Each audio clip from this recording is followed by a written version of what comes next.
Voilà, je parlais tout à l'heure donc de la notion de fidélité. C'est certainement aussi un autre nom de Dieu. Dieu, très fidèle et miséricordieux. Le révérend pasteur Victor Kwasi avec nous va bien sûr nous parler et nous entretenir sur cette notion. Bonjour serviteur de Dieu. Bonjour Blessing. Bienvenue. Merci. Alors, vous avez décidé de parler de la fidélité. Oui, c'est juste pour rappeler à nos frères, comme nous sommes à rectificatif, que c'est une vertu importante. Parce qu'au fur et à mesure que nous évoluons sur la terre dans le temps, cette notion est en train de disparaître dans les cœurs. Et le diable s'est inspiré des gens pour qu'il puisse encore amplifier son message dans les cœurs des gens. Souvent, des gens chantent certaines choses. Aujourd'hui, j'ai entendu des gens dire « quand quelqu'un laisse, quelqu'un prend ». Pour dire qu'aujourd'hui, la notion de fidélité ne doit plus faire partie de notre vie. Pourtant, le Seigneur veut qu'on soit fidèle. Souvent, je me pose la question de savoir. Il y a des gens qui, à l'église, chantent, ou bien même quand ils ne chantent pas, ils disent « Seigneur, même dans mon infidélité, tu es resté fidèle ».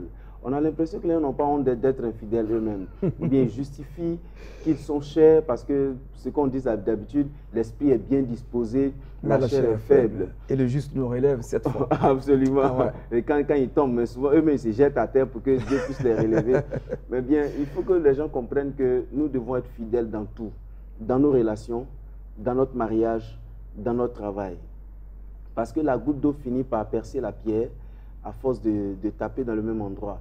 Il y a des gens qui n'arrivent pas à réussir certaines choses parce qu'ils ne sont pas fidèles, ils ne sont pas attachés, ils ne sont pas constants.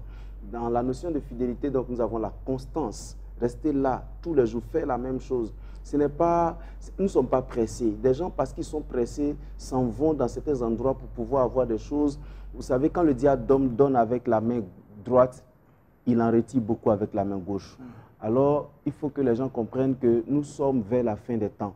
Et si tu n'es pas fidèle, ce que tu auras semé va te rattraper. À quoi devons-nous être fidèles? Très exactement. À toutes les dimensions de notre vie. Donc je dis, dans nos relations, il faut que nous soyons fidèles dans nos relations. Il y a des gens, par exemple, même dans nos églises, quand nous ne sommes plus dans la même église, nous ne parlons plus. Pourtant, pour moi, la relation humaine doit dépasser nos opinions. Les opinions religieuses, les opinions psychologiques ou tout ça, enfin, quelle que soit l'opinion, la nature de l'opinion, notre relation humaine doit dépasser toutes ces choses. Nous devons être fidèles à notre mariage. Parce que, vous voyez, quand nous avons dit oui à quelqu'un, nous devons rester constants, nous devons rester fidèles à notre parole. Parce que c'est cela qui nous apporte la bénédiction. Nous devons aussi rester fidèles au travail que nous faisons.